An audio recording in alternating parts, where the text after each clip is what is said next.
Сайн байцгаана уу манайхаа Lidl подкастын цааш шинэхэн дугаар эхлэхэд бэлэн болсон байна. Энэ удаагийн дугаараар бидэнтэй Япон технологиор Монголд үйлдвэрлэж байгаа сүм хүчлийн амьд бактери амибак хамтран ажиллаж байна. Мөн Солонгосын 50 гаруй нэр төрлийн гоо сайхны бүтээгдэхүүнийг аль бие усны эрхтэйгээр нь оруулж ирдэг Заяа Бэлгээ бидэнтэй хамтран ажиллаж байна. Ерөнхий ивент итгэгч Заяа Бэлгээ. Ерөнхий ивент итгэгч Амибак. Хамтрагч Бэбэкүк. Хамтрагч Golf Lover цэцгийн дэлгүүр. За тэгээд энэ удаагийн дугаарын маань гол эзэм, гол зочин болох багш боловсрал судлаач Төмөр Заяагч маань хүрэлцэн ирсэн байна. За урилгын маань хүлээж авч хүрэлцэн ирсэнд маш их баярлалаа. Баярлалаа. За өнөөдөр маш их зүйлийг тэр тусмаа хүүхдийн тухай, хүүхдийн бидний мэддэггүй, анзаардгүй, заримдаа яг яах ёстой юм болоо гэд учрыг олдгүй тэр маш олон зүйлсийн тухай танаас хариулт аавна гэж бодож байгаа. Тэгээд юуны өмнө одоо манай подкастын нэг юм уламжлалт асуулт байгаа. Тэр нь юу гэхлээр хамгийн түрүүнд хамгийн эхлээд ээж болсон мэдрэмж ямар байсан бэ? Тий. Миний хувьд их залуудаа оюутаныхаа 4-р курст ээж болж исэн болохоор нэг тийм одоо бэлэн биш байсан. Тэг өөрөө хүүхд хүүхдээ хараад гайхах, баярлах хоёр зэрэгцээд тэгээд ингээ хүүхд минь том болох тусам би өөрөө том болоод байгаа мэдрэмж ингэж авчихсан. Хүүхдтэйгээ хамтдаа өсвөл тий. Тэг одоо ч гэсэндээ ерөнхийдөө хамтдаа томоожол, хамтдаа хөгжөөл, хамтдаа одоо ингээд суралцаал явд юм уу? Тий. За одоо ч нөгөө хүүхэд нь бас харьцангуй том болчихсон тий. Тэгэхээр ээжигээ эмээ болгож байгаа шүү дээ. Тэгэхээр миний хувьд болохоор ингэж бодоод байгаа. Хүмүүс нөгөө нэг хүүхдийг ингээ харахаараа бүр илүү ингэж нөгөө нэг хайлж урсаж илүү ингээ байдаг гинэ. Тэгэхээр таны хувьд одоо ээж болох мэдрэмж одоо хамтдаа өсөж, хамтдаа том болох байсан болвол эмээ болох мэдрэмж ямар байна? Тий нөгөө ээж болохоосаа эмээ болох нь илүү гоё юм байна гэдэг үгийг би хүн болгонд хэлдэг байхгүй юу. Тэгээ яагаад вэ гэдэг тэгэхээр илүү халамж тавьж, илүү их цаг гаргаж, илүү их тэр хүүхдийн талаар ажиглаж, шин сурсан болгоныг ингээд тэр болгонд нь хамтдаа баярлдаг. Тийм гоё мэдрэмжтэй, маш их ялгаатай юм бэлээ. Тий. Тэгээ нүг мэрэгжлийн онцлогоосоо болох нөгөө хүүхдүүдийг их ажиглах, шин зүйл сурахт нь харах гэд одоо ачаагаа бол байнга л тэгж гинэ. Тийм, би өөрийгөө нөгөө нэг мэрэгжлийн онцлогоор хүүхдтэй хандаад байна гэж боддггүйсэн байхгүй юу. Тэгээд нэг асуудал гарах үед гэр бүлийнхэн тэр асуудалд хүүхдэн гаргасан асуудалд хандж байгаа хандлагын ялгаатай байдлаас хамаарат би мэрэгжлийн өнцгөр хандаад байгаа юм байна. Өөрөөр хэлбэл одоо миний охин цэцэрлэг дээр очиод сандалнаасаа унаад нүүр нь ингээ халтарсан байхгүй юу. Тэгээд тэрэн дээр би одоо сандалн дээр миний охин тоглоод ингээ сандлаа хөдлөж тоглоод тэгээд ингээд нүүр нь галцарсан байна. Дараагийн удаа сандал дээр гоё зүв суугаараа заа юу гэхэд манай гэр бүлийнхэн болохоор яагаад нүүр нь галцарчив? Одоо энэ идэхгүй ч юм уу те. Нэгэнт болоод өнгөрцөн тэр асуудал руу их ингээд хандаад байгаа нь өрлөл хүүхдэд үүсэж байгаа асуудалд хандж байгаа хандлага нь ялгаатай байгаагаас ажиглаад би арай ингээд мэрэгжлийн байр сууриас асуудалд хандаад байгаа юм байна да гэдгийг мэдэрсэн. Тэг гих мэтчлээ айгу олон жишээн дээр тэгж анзаарагддаг юм байлээ. Өөрийн мэдлгүй. Нэрээ бас тхиим байна. Эцэг эхчүүд ингээл багшаас нь л яагаад унчихваа ингээд бараг л сайн харж авахгүй яасан бэ гэхээр эндээс юу асуух гэдэг юм бэ гэхлээр хүүхэд яг энэ саяных шиг ямарваа нэг аюул дүртөөд ямарваа нэг одоо унах бэртэх зүйл тохиолдсон үед эцэг эхчүүд бид нар хамгийн түрүүнд багш руу юм уу эсвэл хүүхд рүүгээ хандаж чиглэж ярилцах хэрэгтэй юм уу? Мэдээж хэрэг эцэг их болгон хүүхдээ эрүүл саруул аюул ослоос холуур өсөж торноосоо гэж хүсдэг тий. Тэгтээ бидний хүссэн эс хүссэн одоо бага хэмжээний бэртэл гэмтэл өртөг ч юм уу ийм асуудлууд үүсдэг л тий. Тэгээд нөгөө судлаач Vygotsky-гийн орой хөгжлийн бүс гэсэн онол дотор байдгийг хүүхэд алдаа гаргах үед эрсдэлт өртөх үед тэр асуудалд хандж байгаа том хүний хандлагаа шалтгаалаад хүүхэд тэндээс сургамж авах уу эсвэл одоо эс авах уу гэдгийг нөлөөлдгөө гэж үздэг. Тухайлбал одоо хүүхэд сая ингэ сандлаас унах үед ягаад миний хүүхдийн гацрыг ингээд шалбалчих ваа гэд өрөөлийг ингээд зэмлээд өнгөрчих юм бол хүүхэд дараа нь нөгөө сандал дээрээ зөв суух хэрэгтэй байсан юм байна гэдэг ийм боловсрал хүүхдэд маань төлөвшөх боломжос энэ алдаанаасаа сургамж аваад энэ дээрээсээ дараагийн удаа туршлага суух юм нөхцлөөс нь бидний хандлагаас хамаарат одоо болиулж чинь гэсэн үг шүү дээ тий. Тэгэхээр нөгөө нэг эмээ өвөө нар маань хүүхэд гүйж авч байгаа л юм өргөхөөр нөгөө сандлыг нь бай миний хүүхдийг өвтгчлөө гэд тэгдэг шиг бусдаас буруу хаах биш өөрөөсөө өөрийнхөө асуудал руу өнгийгээд авах тусам алдаа бол хүүхдийн хөгжих суралцах боломж юмаа гэж үздэг. Тэгтээ мэдээж хэрэг энэ нөгөө хүүхэд ноцтойгоор гэмтэх бэртгэт бол биш ээ. Энгийн нөгөө нэг өдөр тутмын ийм алдаа гаргах асуудалд. Подкастын ерөнхий ивент тэтгэгчээр Амибаг Япон технологиор Монголд үйлдвэрлэгдсэн 10 тэрбум амьд ашигтай LC бактеритай пробиотикунда бидэнтэй хамтран ажиллаж байна. Таны дархлааг дэмжиж зогсохгүй гидсний үйл ажиллагааг тэнцвэржүүлнэ. Мөн өдөрт 1-2 ширхгийг уух бөгөөд зааврын дагуу 28 хоног хадгалах боломжтой. Үүнээс гадна энгийн болон сахар багтай гэсэн 2 төрөлтэй. Энэхүү бүтээгдэхүүнийг та Нэмэн болон E-Mart, E-Mons цэгэмэнээс худалдаа авах бүрэн боломжтой. Одоо тэгвэл нөгөө эцэг их эмээ өвөөгийн тэр одоо асуудалд яаж хандж байгаас хүүхэд эндээ суралцдаг гэж штэ. Тэгэхээр яг хамгийн түрүү надад нэг ийм бодол орж ирж байгаа хгүй. Одоо өөр дээрээ жишээ авчи. Одоо ингээ хүүхдүүдээ унах ч юм уу тэгэхээр би ингээд амар айгаад сандраад ингээ гүйж очингуудлаа зүгээр үү гэж би ингээд амар асуудаг байхгүй. Тэнгүүл нөгөөдөг чинь ингээ нүтэн бүр ингэсэн зүгээр өвдөд байгаа байхгүй юу уг нь бол тэгэхээр тэр буруу юу? Ер нь бол хүүхэд эцэг эхчүүд мэдээжээр хүүхэд ингээд бэрцэн байх таа гэд тухайн эцэг эхийн өөрсдийнх нь бас онцлогоос сэтгэл хөдлөл мэдрэмжээс хамаараа тэрэнд үзүүлэх хариу үйлдэлүүд ялгаатай тий. Гэхдээ миний ээж намайг өвдөх үед ийм реакшн гаргадаг та гэдгийг таны тэр гаргах үйлдэл болгон дээрээс дамжуулаад хүүхэд суралцсан. Тэр одоо хүүхэд бэртэх үед ээж аавын гаргаж байгаа сэтгэл хөдлөл зөв буруу гэхээсээ илүүтэй байж болох асуудал. Тэндээс хүүхэд маань таны өөрөө чинь ийм үед гаргадаг сэтгэл хөдлөлийг хүүхэд маань ингээд суралцсан гэсэн үг шүү дээ.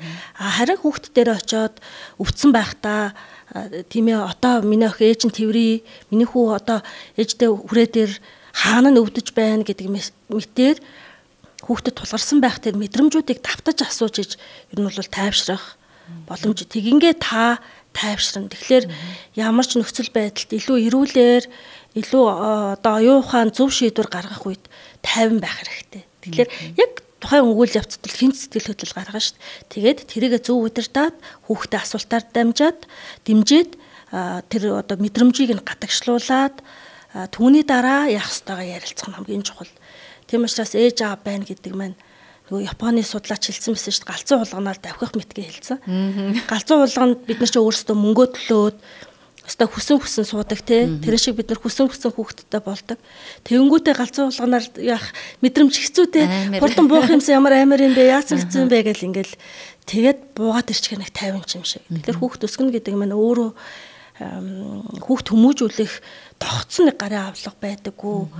Хүүхд бүр өөр зан үйл, өөр одоо сонирхол гаргадаг.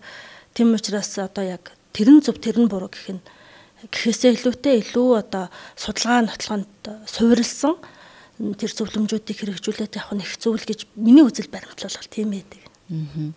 Тэгэхээр би л өөрөө тэгж дүгнээд байгаа байхгүй нөгөө амар сандраад зүгээрүү гэд асуучаар хүүхэд тэр миний тэр асуултнаас бараг ингээд айчж байгаа байхгүй. Тэгэлээ өвдсөн ч байсан өвдөөгүй гэж хэлвэл ээжд хурдан тайвширчих юм байна. Миний өвдөгч яах вэ гэд тэгээд аам болоо гэж би сүүлийн үед хардаад байгаа байхгүй.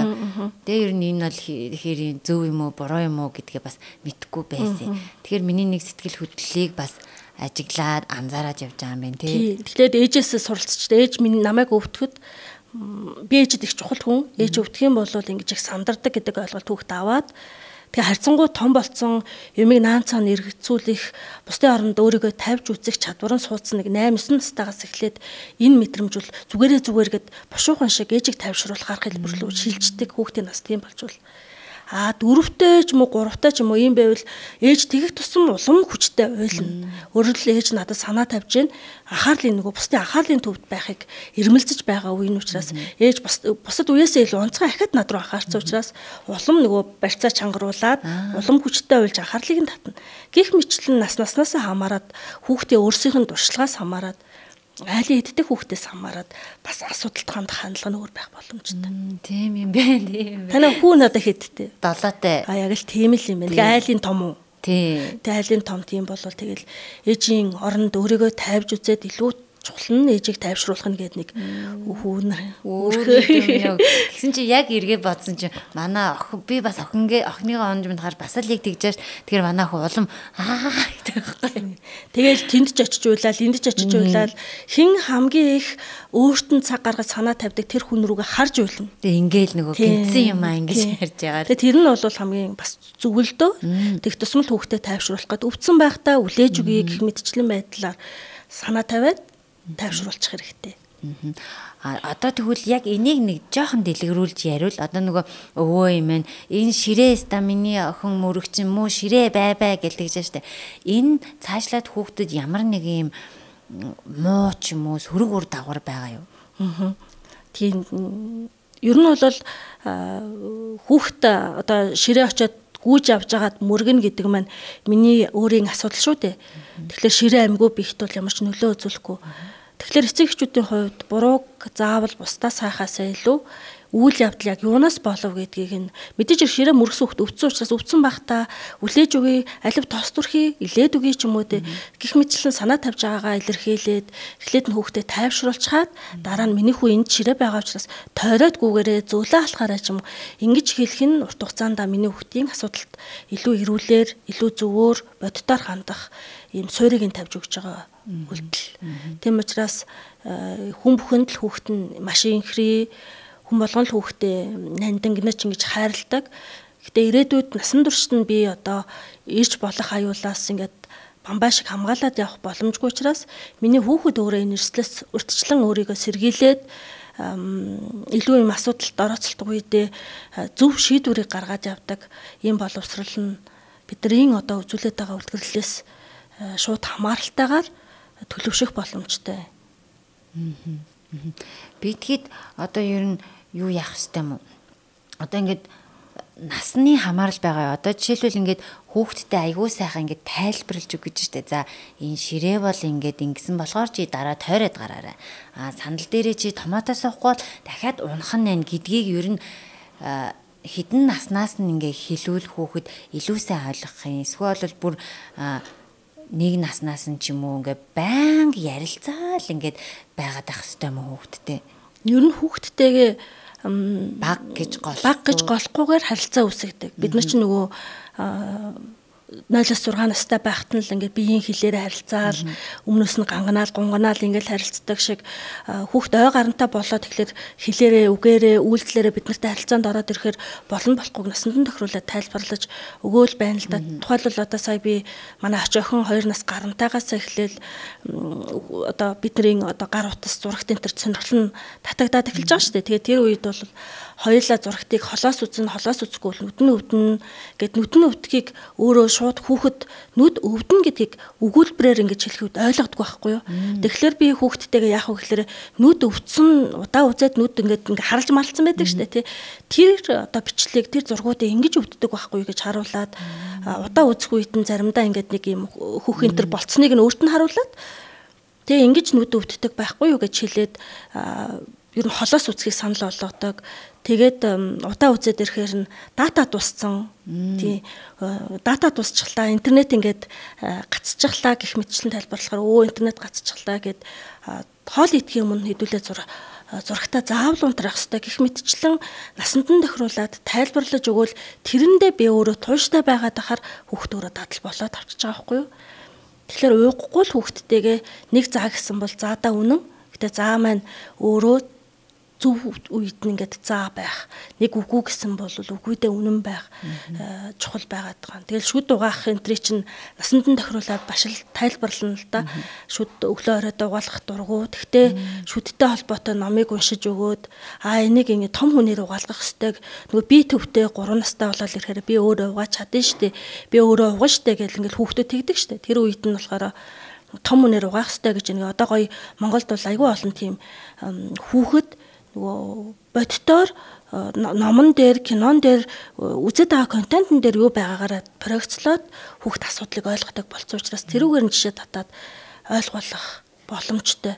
Тэгэхээр хүүхдийг дэмжинэ гэдэг маань уйгуул хүүхдэд ажиглаад насанд нь тохирсон учир шалтгааныг хэлж ярьж өгөх нь их зөв. Өөрөөр хэлбэл илүү давчилах юм бол болно, болохгүй гэд учир утгагүй хориод эсвэл учир утгагүй зөвшөөрөөд байхаасаа илүүтэй яагаад буруу юм? Тэрийг нь насанд нь тохируулаад тайлбарлаад хэдийд хэрэглүүл зүй юм гэдгийг насанд нь тохируулаад тайлбарлаад тэгэд байвал илүү хүүхдэд маань үр өгөөж нөчих юм уу? Тэгэхээр одоо ингээд тэгж шít хүүхдээ ингээд дэмжиж өгөөрэй гэхэд одоо эцэг эхчүүд ингээд заримдаа за ямар ч хүүхдээ сонсох ёстойгоо мэдж байгаа, хүүхдтэйгээ хамт цагийг өнгөрүүлэх ёстой гэдгээ мэдж байгаа. Тэгээ оролцоотой эцэг их байх ёстой гэл бид мэдээд байгаа мөртлөө одоо сайн зүйл хийх юм бол магтаж урамшуул. За үнэхээр хичээл дээр өнөөдөр сайн байсан бол хүүхдээ сайшаагаад за уралдаан тэмцээнд нь ороход гэр бүлээс нь дэмжиж үгүй тий. Тэнгүүл бид нэр энэ үгээ утгыг мэднэ. Яахын одоо ерөнхийдөө мэдээд байгаа мөртлөө яаж хүүхд дээрээ эдрийг хэрэгжүүлэх вэ гэдгээ мэдэхгүй. Заримдаа ингээл дэмжин гингүүд шал худлаагаас хэвээр мундаг шүү гээл те яг тийм хийсвэрээр дэмжих ч юм уу тийм асуудал айгүй юм харагдаад байгаа байхгүй. Тэгэхээр яг бодтойгоор үр дүнтэйгээр хүүхдүүдийг дэмжиж саашаана гэдэг нь яг яахыг хэлээд байгаа. Бидний одоо сургаан арга зүйдээр мөн одоо сэтгэл судлалын онолууд дээр судлаачдын хамгийн чухал одоо гаргасан онолуудын нэг юу вэ гэхээр хүүхдийг дэмжин гэдэг маань зөв урамшуулгаас эхэлнэ. Зөв урамшуулна гэдэг маань зөвхөн амжилтыг үнэлэх биш, агцыг нь хичээл зүтгэлийг нь олж харж үнэлхийг хэлээд байгаа. Дээр нь хоёрдугаарт нь болохоор нөхцөлгүйгээр ингээд хүүхдээ хүлээн зөвшөөрөө. Нөхцөлгүйгээр хүлээн зөвшөөр гэдэг маань юу вэ гэхээр ахшгээ гоё бичдэг байх юм бол мундаг хүүхэд гэж хүлээн зөвшөөрөх ч юм уу те. Хин нэгэнтэй харьцуулах, эсвэл тэрийг хийчих юм бол энийг үгэн шүү гэд ингээд нөхцөл тавьж хүүхэдтэй хаа одоо өөрийг нь хүлээн зөвшөөрүүлдэг байх те. Тэгэхээр нөхцөлгүйгээр хүлээн зөвшөөрөх дан ганц амжилт гаргасан үед нь биш ахиц юу гаргаж тэр акцийг гаргахын тулд хүүхэд ямар оролдлогоодыг хийгээд байгаа юм гэдгээр нь дэмжиж өгөх нь бол хамгийн одоо айл гэр бүлд зайлшгүй байх энийг хийснээр хүүхэдд ерөөсөө ахиц гарахгүй байна гэсэн ойлголт юу нь бол нэлээд ховор байна. Одоо жишээ татах юм бол миний хүүхэд 1-р ангид орчлоо тий. Гэрэн даалгавар хийлгэх гэж зурлаг зурулж байна. За багш нар 3 мөр зурлаг зураараа гэж хэлсэн. 3 мөр зурлаг бол 6 насны хүүхдийн хувьд бол бас хөөхөн гарын жижиг булчин ачааллуулах байхгүй юу? Хэр зэрэг баримтлаар тоглосон, хэр зэрэг одоо хаач наамал наасын гэдэг сургуулийн өмнөх боловсролынхон тэр оролдлогоудаас хамаарат хүүхэд бүр харилцан адилгүй байгаа. Тэгэхээр дундаж хүүхдийн хувьд 3 мөр зурлаг одоо монгол хэл дээр зураал, математиктээр ахаал 3 мөр зурна гэдэг маань 6 мөр болол ингээл ирэхээр хөөх ачаалал болчихно. Тэгэхээр энэ дэр зөв дэмжлэг хэрэгтэй. Тэгэхээр яг багшийнхаа өгсөн шиг 3 мөрөөгөө гүйцэтгсэн үед нь магтах биш. Тэр 3 мөрийг зурж явах явцдаа хамгийн гой зурсан 3 одоо зурлагын ч юм уу олж хараад хөөх энэ 3 нь маш гоё болсон байх шүү дээ. Бодтойгоор юм тий. Тэгэхээр хүүхэд маань яг бодтоор юугийн одоо аль үйт нь ингээ сайжилсан байна. Түүнээсээш одоо дээр үед одоо бол тийм хүмүүжил арга байхгүй л ах л да. Жохон муухай очих юм бол төвтөр хууц сураа хаях ч юм уу. Жохон ингээл эвгүй бичээл сүүл рүүгээ муухай болсон байвал чи энэ сүүлийн мурыг муухайцсан ахиж нэмж биччих ч юм уу те. Ийм хүүхэд хичээл зүтгэл гаргаад өөрийнхөө хэмжээнд даалгавраа гүйцэтгээд байхад чинь ахаад өөрийнхөө нөгөө хүсэж байгаа хүлээлтэнд хүрээгүй төлөө шийтгэл өгөхгүй байх. Тэгэхээр насанд нь тохируулж зөв дэмжлэг өгөө. Миний 6 настай хүүхэд 3 мөр бичгтээ 3 зурлагыг нь яг л үнэхээр зурлагын дагуу зурцсан байна. Одоо хоёулаа өнөөдөр 3-ыг нь гоё зурцсан. Маргааш хоёулаа 4 зурлаг гоё зурнаа. Гэх мэтчлэн одоо хүүхдийн өөрийнх нь хичээл зүтгэлийг үнэлээд тэгэд маргааш 4-т хүрэн штэ хүүхэд те. За өчигдөр хоёлаа хэлээгүй юу? Өчигдөр 3-ыг өнөөдөр 4-ийг гой сурцсан. Маргааш хоёлаа эхний энэ мөрийг бүгдийг гой сурч чадна гэд. Энэ бол хамгийн зөв одоо хүүхдийн үр дүнд суурилсан биш, хичээл зүтгэлд нь суурилсан урамшууллын арга болоод байгаа. Одоо дунд ангийн хүүхдүүдэд дийлэнхтэй тулгамддаг бас бэрхшээл байна л да. Шалгалтын дүн гарахаар эцэг ихтэй хэлгээс бүр хөтлөө ачна. За тийм. Тэгэл одоо ээж аваад битгий хэлээрэ багшаа ээж аваад миний дүнг тийм гэд хэлчих гээл ингээл нуугаал. Тэгтэл чин хамгийн үнэн байх ёстой хүмүүс миний ээж аав штэ тий. Тэдгэртэл би алдаагаач үнээр нь хэлээд оноогоорч үнээр нь хэлээд тухайлцах ёстой. Тийм үед нь алдсан үед маань эцэг их маань туслах хэрэгтэй. Тэгтэл ингээл нуучна. Гэтэл үнэндээ яг хүүхдийн бодит дүн 50% таа байгаад байдаг тий. 50% гэвэл ээж австаа алын штэ багшаа гэл ингээл. Тэгээ би хэлдгээ.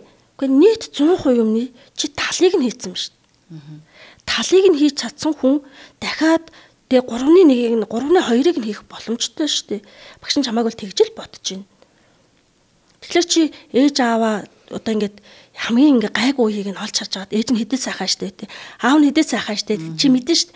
Тэр үеийг нь олж очиж агаад би ингээд тэр хичээл дээрээ 50% та авчиж. Гэхдээ би өмнө нь ингээд бүр тэрэн дээр чинь 30% хийж чаддгүйсэн. Одоо 50 болсон гайгүй байгаа зү гэд өөрийнхөө үнэн шалтгааныг учир байдлаа ойлгуулчих. Нөгөө талаас одоо би эцэг их хүүхдэд ойлгох шүү. Хүүхэд өөрийгөө зөв ойлгуулахыг хэлж штэ тий.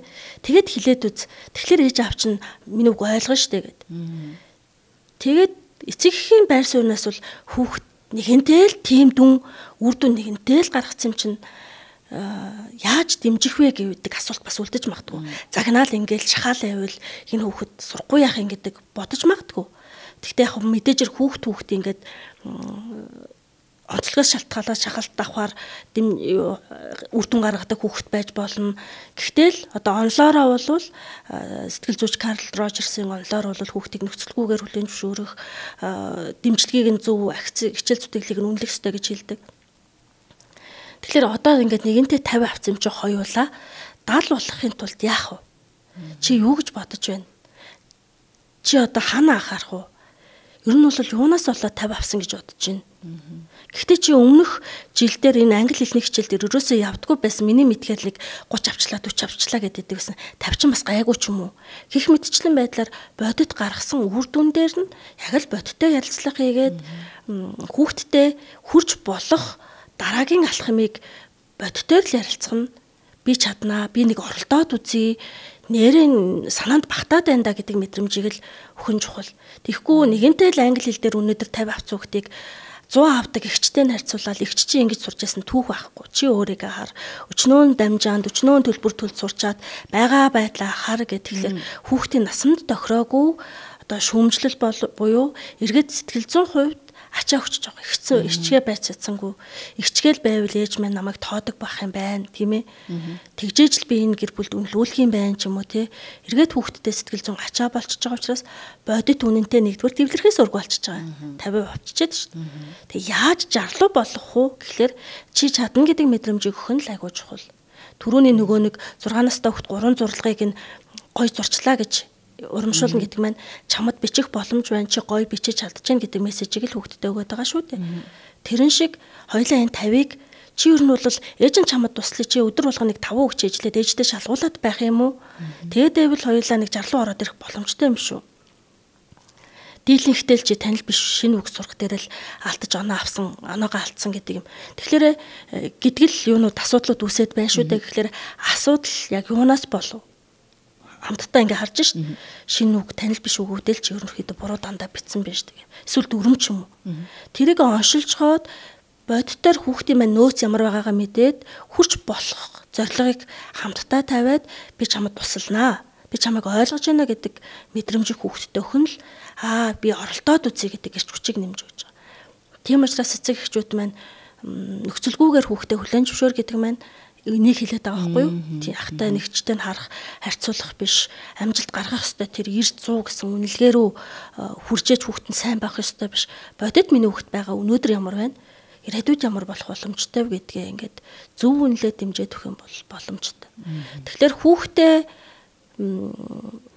одоо ингээд хитрхи бас худлаа магтаарай гэл тэгэхээр мундаг штэ миний хүү ийм штэ гэл хамаатан садны хинч ирсэн ганц сурсан шүлгийг уншуулаад дуулуулаад мундаг угааз гэл ингээл тэгээд тэгэхээр хүүхэд мань өөрийнхөө нөгөө хүндлэнгийн хүмүүс намайг юу гэж үнэлээгээд байгаагаар өөрийн хэмжүүр тогтдог.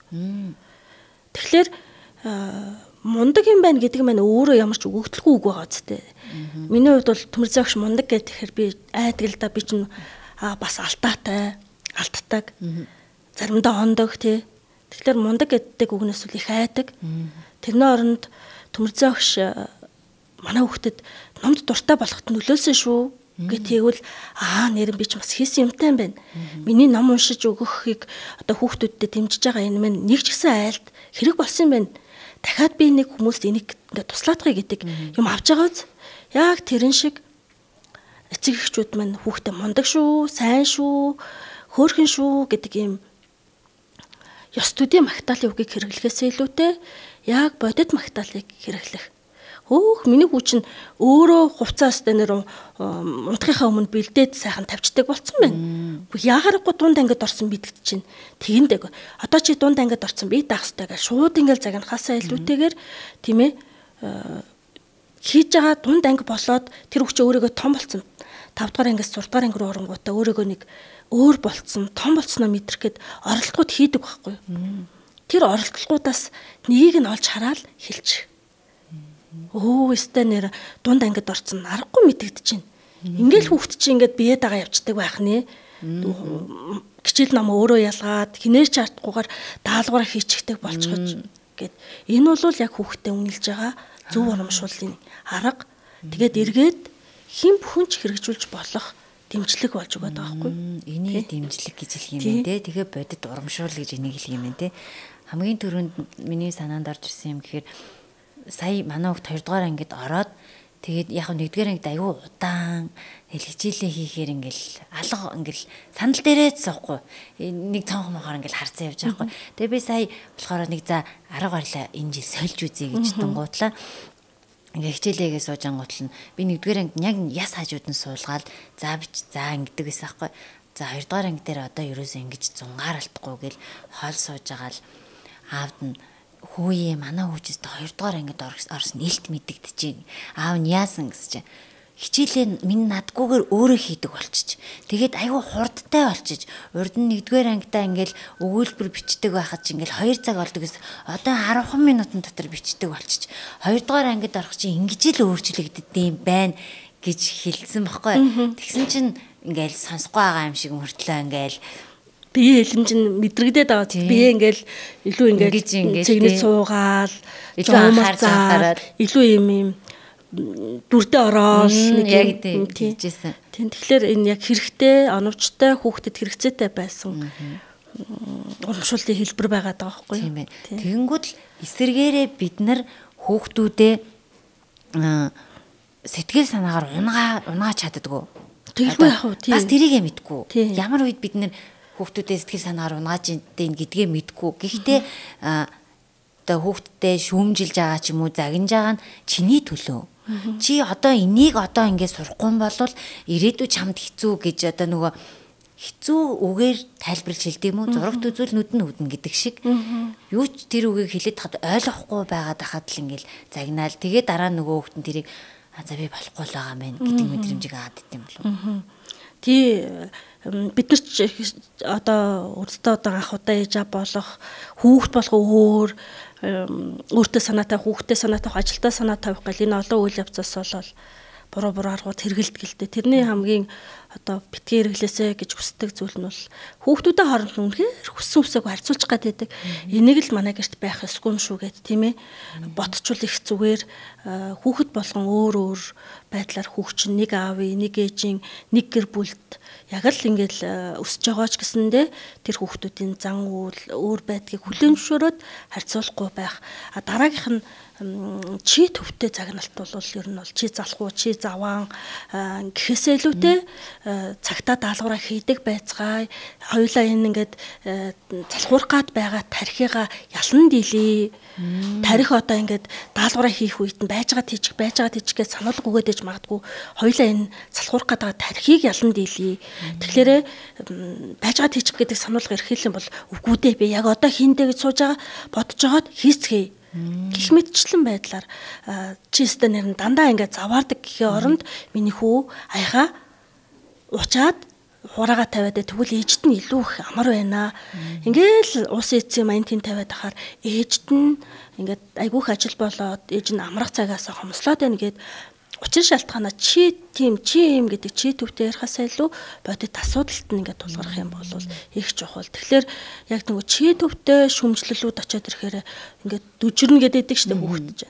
За угасаал би заваан дөө. Тэ угасаал би цэвэрч байна гэж юу ахав дээ. Угасаа би залхуу дөө гэл тэ. Магадгүй одоо гэр бүлээс өөр орчинд ч гэсэн тэр залхуу гэдэг үгийг сонсч байсан бол тэгээд бүр тэгэхээр чи төвтэй гэхээсээ илүү тэ түрүүнийх шиг арга нь илүү их зохимжтой байгаад байгаа. Тэгэхээр ээж аав маань хамгийн гол нөгөө өөрсдөө хүүхэд өсгөхийн тулд илүү тайван нөхцөл байдалд ууртай байгаа үедээ ч юм уу сэтгэл хөдлөл өндөр байгаа үедээ хүүхдтэй үг өгүүлбэр хэллэх сэтгэл хөдлөл өндөртэйгээр хүүхдтэйгээ шинэ асуудлыг нь ярилцахаас жоохон зайлсхийгээд өөр ямар үе тайван байдгийг өөрийгөө тайвшруулах ямар аргууд байдгийг таньж мэдээд тэрийг хэрэглэсний дараа хүүхдтэй харилцуул илүү зөв юм уу гэж ажигласан би энэ олон одоо хугацаанд ээж аав хүүхдүүдтэй харилцаж хахад сая нэг юм хөөрхөн юм сошиал дээр явж хахад харагдчихсан байна. За ангийн эцэг ихийн хурал болоод манай хүүхэд бүр бөөн баяр хөөр ирсэн. Биш ангийн хурал болоод манай хүүхэд бөөн баяр хөөр болсон. Урлагийн үзлэгээр тайзан дээр 3 удаа гарна гинэ. Тэгээд тэр нь юу вэ гэсэн чинь хөгжим дарах хүүхдүүдийн сандлыг гаргаж тавина. Нэгдүгээрх нь. За хөгжим тоглоод дуусахаар сандлыг нь буцааж хураана. Тий. 3 дахь нь найрал дунд дуулна гинэ. Тэгээ гэрээрээ бөө инээдэн боллоо тэгж байгаа байхгүй. Тэгэхээр энэ нэг юм хүүхдийн баяр хөөр байна да энэ мэдрэмж. Тэгэхээр энэ нэг бодтоор нь хүлээж гэдэг тэр айл шиг гоё эргээр 3 удаа гарна гинэ баяр хөөрт. Тэгэхээр энэ тэгээ би тэрний цаана ингээ бодчихсон байхгүй. Тайзан дээр хүүхдийн сандлыг гаргаад буцаж хураах даалгаврыг өгнө гэдэг чинь нэлээ хариуцлагатай өгтөн. За би өстэй хар зогсож сандлаа тавина дуусан гут нь сандлаа хураана гэдэг юм чинь ингээ аюул сам өөрт нь оноосоо ажил өгөөд өөртөө итгэл нэмэгдэж шít. Тэгээ хүүхд ийм мэдрэмж авсан үед нь зөвд саянах шиг гоё эргээр дэмжиж өгөх нь л чухал. Тэрний оронд миний хүүхд ингээл ийм гоё урам зоригтой хаа та нар голцлол дуулуулсангүй ч юм уу те ийм асуудал сөргөөр хандхаасаа бас зайлсхийх хэрэгтэй. Тэгэхээр хүүхд юунаас ямар үед эерэг мэдрэмж аваад байна. Тэрийг нь байгаагаар нь бас хүлээгэж зөвшөөрч тэгэхгүй эцэг эхийн хувьд бол зарим тохиолдолд энийг магадгүй торомжлол гэж бодоол яхаараа миний хүүхд сандлын зөөдгийн гэд хүүхд өөрөө баяр жаргалтайгаар тэрийг хүлээгээд авсан байхад заавал энүүгээр юу хэлэх гээд байна вэ гэхээр эцэг эхчүүд одоо хүүхдийг хүүхд байх орчинд нь тэр мэдэрж байгаа мэдрэмжүүдийг нь байгаагаар нь хүлээн зөвшөөрөхгүйгээр өөрийнхөө хүлээлт рүү шилжүүлэх гээд ахаараа л бас л юм зөрчил гарах гээд байдаг. Тийм учраас саяны жишээн дээр бол гоё энэ байгаагаар нь эргээр нь мэдрээд хүлээгээд авах маань хүүхд өөртөө ихтгэлтэй байх. Ер нь бол хүүхдийг ямар нэгэн нөхцөлгүйгээр мэдэрж байгаа мэдрэмжүүдийг нь дарахгүйгээр өөрийнхөө мэдрэмжийг одоо ингээд тулахгүйгээр чи төвтэйгээр одоо шүмжлэлүүдийг хэлэхгүйгээр ингээд явах маань эргээд урт хугацаанд хүүхдийн өөрийгөө үнэлэх үнэлэмж өөртөө итгэх итгэлд шууд хамааралтайгаар нөлөөлж байгаа. Тэгээд ээж аав маань надад хэцүү үед тусалдаг да. За энэ хамгийн түрүүнд энэ тулгараад байгаа саад бэрхшээлээ тулгамдаад байгаа асуудлаа би шийдэж чадахгүй байгаа зүйл ээждээ л очиж хэлээ, аавдаа л очиж хэлээ гэдэг энэ одоо мэдрэмж хүүхдэд маань байх юм бол их чухал. Тэгэхээр хэдийд энэ үүсэх вэ гэхэлэр хүүхдээ сонсож өгдөг. Яриа л эхлэнгүүт нь тий наадах ч одоо наадах тэгчих тэгээд жил буруу штэ гэх ч юм уу те шууд ингээ хааж зогсоох шүүмжлэх хариултыг ингээд бэлэн зөвлөх гээд байх ийм үеүүдэд хүүхдийн яриа наашлахаа жоохон болох гээд байдаг. Тэгэхээр өө тийм үү тэг чи яаж шийдэв?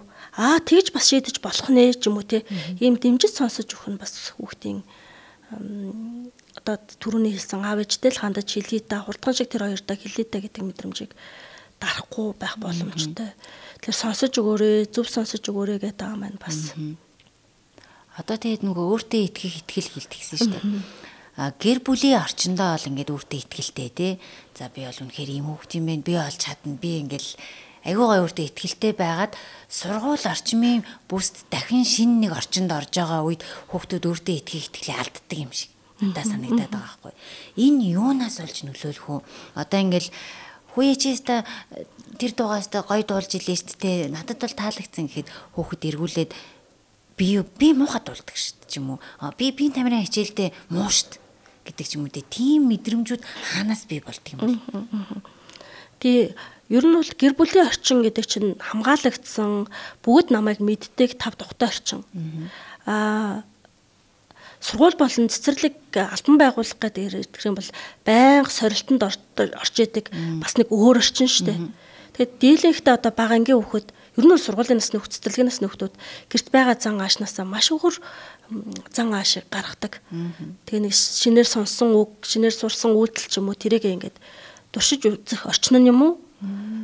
Тийм өөрийгөө нэлээ өөрөөр мэдэрч өөр орчинд үздэг. Түрүү таны асуултны хувьд болохоор ийм хүүхэд ер нь бод дээр өөрийгөө харж эхэлдэг нэг 7 настайгаас эхлээд ээж намайг өстэй сайн бүжгэлдэг, гоё бүжгэлдэг, миний үчтэй янзтай бүжгэлдэг гэлээсэн чинь бусад нөгөө нэг үнэхээр гоё авьяастай бүжгэлж байгааг харчингуудаа би арай одоо ингээд тий энэ хүүхдүүд чи бүжгэлж чадахгүй байх гэдгээ бод дээр өөрийгөө үнэлж чаддаг. Тэгээ ээж аавууд маань хүүхдээ нөгөө урам өгөх гэж нэгэд түрүүний миний хэлсэн шиг бод дээр үнэн чадж байгаа зүйлийг хэлээ гэхэд хүчээр үнэхээр эвсэлгүй багчл миний хүүхд мундаг бүжгэлдэг шүү дээ. Энэ араа гэд. Энийг хүүхэд бас мэдрэх үе байдаг. Тэгээ эндээсээ дүгнэлт хийж эхэлж байгаа байхгүй юу?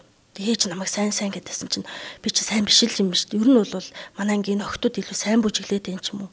Тэгээд өөрийгөө ер нь бол өөртөө итгэх итгэл гэхээсээ өөрийгөө таньж мэдэж бусад хүүхдүүдтэй бусдын нүдээр биш өөрийнхөө байгаа байдлаараа харьцуулаад дүгнэлт гаргаж явж байгаа үйл явцсан. Тэгж яагаад одоо бигээ таньж мэдээл яваад байна шүү дээ. Тэгээ өсвөр насндаа ерөнхийдөө дийлэх хүүхдүүд юун сонирхолтой, юун давьяастай юуг одоо өөрөө хийж чадах юм бэ гэж мэдэх үеуд нь. Тэгэхээр тэр хүртэл нь хүүхдээ мэдрэмжийг нь бас л дарахгүйгээр би бүжиглж чаддаггүй гэхэлэр үгүй чи чаддаг гэхээсээ илүүтэй. Тийм үү, миний хүү өөрийгөө бүжиглж чадахгүй гэж бодож байна уу? Яг унаас болоод бүжиглж чадахгүй гэж бодсон юм. Гингүүд тэр хүүхдийн хариултаас хамаарат та одоо ангийнх нөхдөд шоолсон бахна шүү дээ. Ямар үед нь шоолсон бол нэрээ энэ үед нь шоолсон юм байна. Ч юм уу ингээд та ингээд зөв дүгнэлт зөв юу хийх боломж үүсэж байгаа байхгүй. Тэгэхээр хүүхэд өөрөө ингээд бусдын хийж байгаа юутай би муу сурдаг гэд мэдэрч магадгүй. Хинч тэрийг чи муу хөхт гэж хэлээгүй хахад гэж мэдрэх боломжтой. Тэгэхээр хүүхэд өөрөө нэг юм гоё зурцсан хүүхэд байвал нэг мундаг хүүхэд гэж бодох ч юм уу те өөрөө тэрэн шиг яг л зурч чадахгүй байгаагаа хараад харьцуулал мэдэн штэ. Тэнгүүт чинь би муу сурдаг хүүхэд гэж өөрийгөө үнэлж магадгүй. Тэрийг хүчээр үгүй ээжээ сайн сурдаг сайн хүүхэд байхгүй гэж болохгүй. Унаас болоод өөрийгөө тэгж бодов. Тэнгүүч манай ангийн эрмүнэ гэр зурхтаа үнэхээр гоё гэр зурсан би чадаагүй. Зургийн хичээлээс болоод тэгж мэдэрсэн байх нэ гэж яад энэ дараа та бүхэн юу гэж ярих вэ? Мэдгүй юу гэж. Тийм тэгэхээр чи ингээд хүн болгон сайн чаддаг зүйл, сайн чадахгүй зүйл байдаг. Тийм ээ. Аав нь одоо ингээд ээж аав хоёр нь уралдахад аав нь дандаа төрүүлдэг үсттэй. Тэр шиг аав нь гэтэл хоол ихтэй хинэн гоё хийдэг үлээ. Гих мэдчлэн байгаагаар нь өөрийг нь хүлээн зөвшөөрөх. Тэгэхээр бусадтай өөрийгөө жишээл эрмүн шиг байгааг ухамтлаа өөрийгөө муугаар үнэлэхгүй байх боломж нь юу вэ гэхээр саяны ярилцлагаар. Тэгэхээр сайн. Тэгтээ хоёулаа илүү гоё зурх гэж оролдъё. Хүүгээ би сайн зурдаг багт нь туслаад үзье. Тэгээд оролдоод үзье гэдэг ингээ хүүхдэд зөв дэмжиж авчвал. Тэгэхээр нөгөө буцаал нөгөө зөв дэмжлэг чинь л орж ирэх юм байна шүү дээ тий. Бид нэр айгүй нөгөө ингээ эргээ бодонгол амир хөнгөн хийсвэр ингээ ямар гоё өстөө мундаг шүү гээл хоолоо хийдэг ч юм уу те. Тиймэрхүү юм айгүй их ингээл зурс гэл ингээ ярахад орж ирээд байгаа байхгүй. Тэгээд бас яг би амар онцгой дуулдаг штэ гэхэд нь би гайхаж байгаа байхгүй юу. Чи гоё дуулдаг штэ гэхээр үгүй би муухай дуулдаг гингүүд бас яг л нөгөө өөр орчинд ороод өөрийгөө харьцуулаад үзсэн тий. Өөрөөс нь илүү дуулдаг хүүхэд байнгуулаа. гэд хэлж байгаа юм байна л да. Тэгэхээр эцэг эхчүүд бас хүүхдүүдээ нөгөө ажиглах гээд байгаа чинь бас аюул чухал юм байна тий. Тэгээд нөгөө нэг асуултаар дэмжиж шууд хүүхэд ингээд мэдрэмжээ гаргаад хэлэнгүүт ингээд саяных шиг үгүй чи гоё дуулдаг гэд мэдрэмжийг нь дараад ч юм өөрийнх нь үзэл бодолт нь хүчээр нөлөөлөхөөр ингээд ярилцлага үргэлжлэхгүй ч юм уу зөв дэмжлэг болж өгөхгүй үгүй дээ би гоё биш ээж гоё гэд ээж юу намайг дандаа л худлаал магтдаг л да гэл ингээл юу нь бол явчих шүү дээ ээж дандаа л ингэдэг дээ гэл тэгэхээр асуултаар дэмжиж юунаас болж миний хүү тэгж бодов гэж асуухад дахиад нөхцөл байдал өөрөөр эргэх боломж байсан байгаа. Подкастын ерөнхий ивент тэтгэгчээр Солонгос улсын 50 гаруй нэр төрлийн бүтээгдэхүүнийг албан ёсны эрхтэйгээр оруулж ирдэг Заяа Бэлгээ бидэнтэй хамтран ажиллаж байна. Та Заяа Бэлгээгийн бүх салбаруудаар арсны үзлэг онцлогоог өнгөө хийлгээд зогсохгүй худалдаа авалт хийх бүртээ гарын бэлэг аваарай. Ямар үед хүүхдүүд эцэг ихтэй худлаа ярьж эхэлдэг юм бол тэр бас айгүй ингэ сонирхолтой санагдаад байгаа байхгүй надад хүүхдээ сонсож гин хүүхдтэйгээ ярилцж гин гэхдээ ингээд бүр буруу зүйл хийхт ингээл учиргууд загнахгүй байгаад байна. За хүн алддээ штэ гэл тэ байдаг л асуудал гिच ийм харилцаатай байхад хүүхэд яагаад ямар үед худлаа яриад байдаг. За яг уу нөгөө сэтгэл судлалынхаа онолоор бол хүүхэд нэг 3 орчим настайгаас тархиныхаа хөгжлөс шалтгаалаад худлаа ярих боломжтой нөгөө төсөөлөх одоо бидний нүдэнд ингээд зүгээр үүл харагдахад борооны үйл харагдахад хүүхдэд надад ингэж аахгүй шатцсан үйл явж гин гээд. Юуг нэгэ ингээд лавлсан чинь наранд түлэгдсэн үйл явж гин гээд. Гэх мэтчлэн хүүхдийн асуудлыг илүү өөрөөр хардаг бүтээл сэтгэлгээ ингээд төсөөлөх үеийн ингээд явж байдаг учраас хутлаа ярих боломжтой. Дээр нь өөрийнхөө хөгжлийн онцлогоос хамаарад хутлаа ярих боломжтой. Өөрөөр хэлбэл хооллын хасгач уу гэдгийгүт энэ баавга хасгацсан гэд ч юм уу. Өөрөөр хэлбэл тэр хөгжлийн одоо нэг энэ баавга будааг энэ шүлийг асгах боломжгүй дээ гэдгийг 2 настай хүүхдүүд үнэлж мэдэхгүй шүү дээ. Тэнгүүтээ ингээд туршаад баавга асгасан ч юм уу ийм насны онцлог их байна. Томорчоод ингээд 7-8-тай зориулттайгаар хутлаа яриад байвал түрүүний хэлсэнчлэн би хүүхдээ алдаа гаргах үед нь хэр зэрэг юм шүмжлэл арга хэрэгэлдэг юм бол доо эсвэл тайвшруулахдаа хитрхи ерөнхий тайвшруулах зүгээр дээ байдаг юм. Тэгтэл хүүхдийн байдаг юм биш байгаа даахгүй тэр алдаа.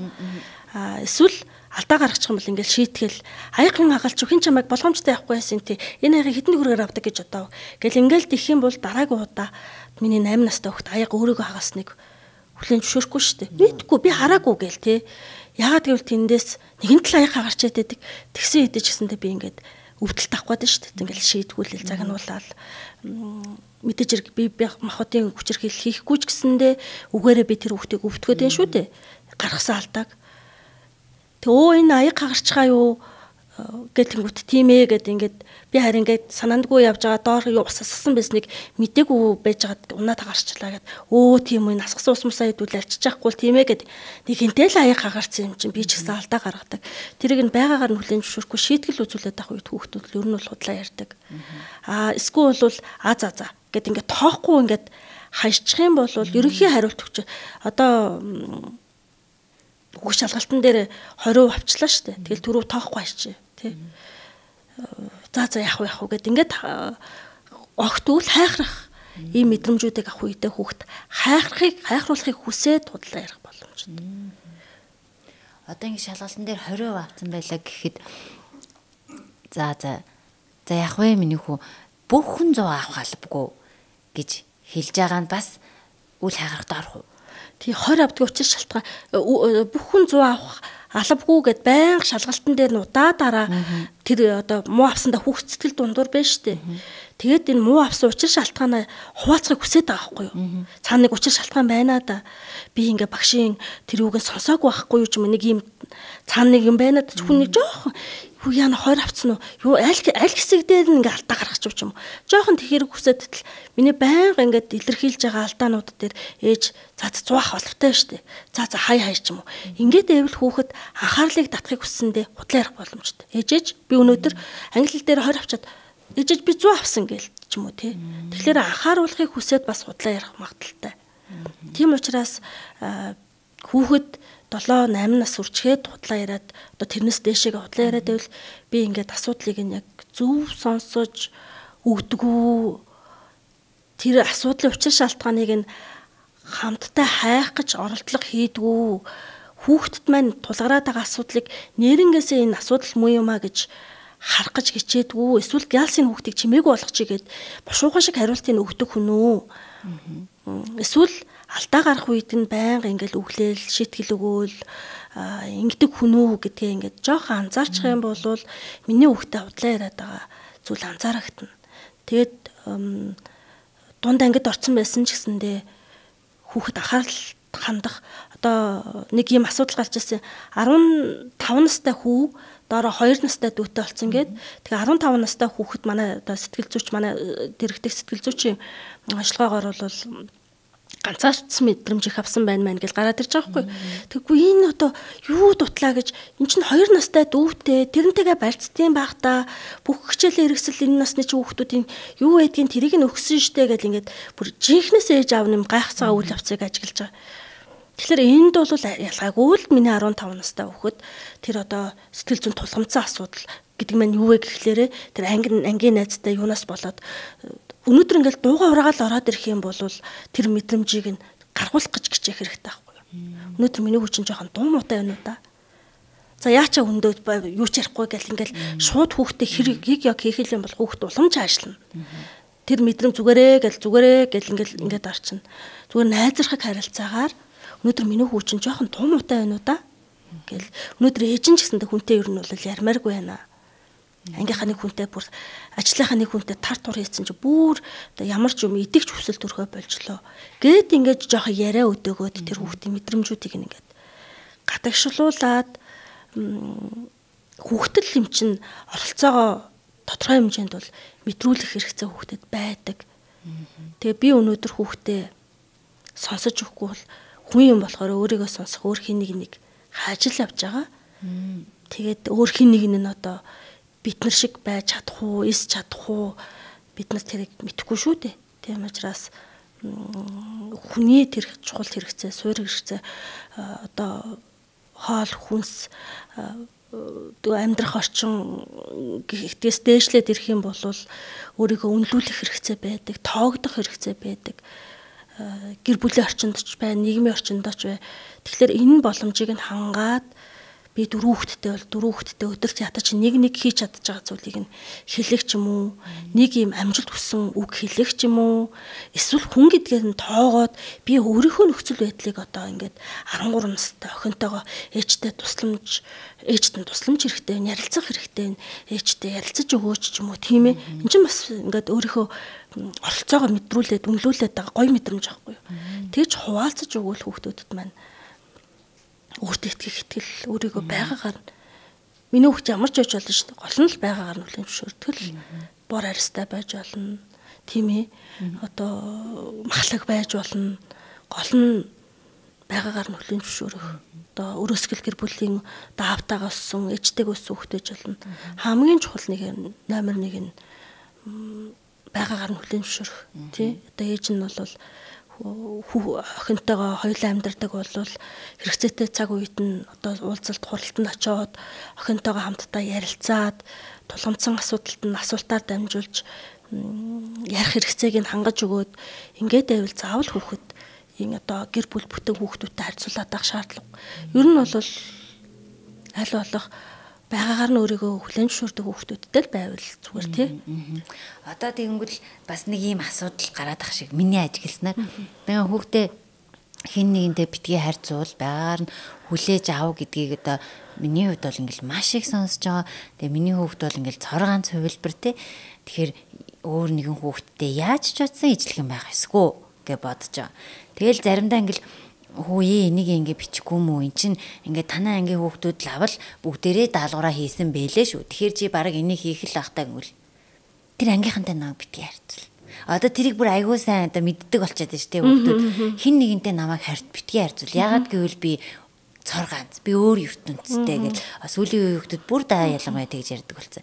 Ийм үуч яаж яах вэ? Уг нь ингээд дотроо харьцуулаагүй байгаа боловч зайлшгүй зарим үед ингээд үе танай ангийн одоо танай багийн тэр хоёр чинь хийцэн байлээ шүү дээ. Тэгэхээр чи энийг хийх баха баг гэд тэнгүүл баг тэр хоёрын хийх надад ямар хамаатай гэж би ч өөр шүү дээ. би чинь тусдаа штий. Гэх тиймэрхүү бас нэг хандлага ажиглагдаад байдаг байхгүй. Яг саяны энэ жишээн дээр бол үүрэг хариуцлагын тухай ярина. Мэдээж хэрэг тэр нөгөө багийн босод гişүүд ч юм ангийн нөгөө хүүхдүүд заавал тэрийг гүйцэтгэсэн байгаагүй надад ингээд шууд хамааралтай биш. Тодорхой хэмжээний хамааралтай л. Тэгэхээр юу вэ гэхээр за хоёулаа гэрээний даалгавар гэдэг чинь сурагч хүний номер 1-т нь зайлшгүй биелүүлэх ёстой зүйл. Учир шалтгааныг тайлбарлаж штэ түрүүний хэлсэнчлэн.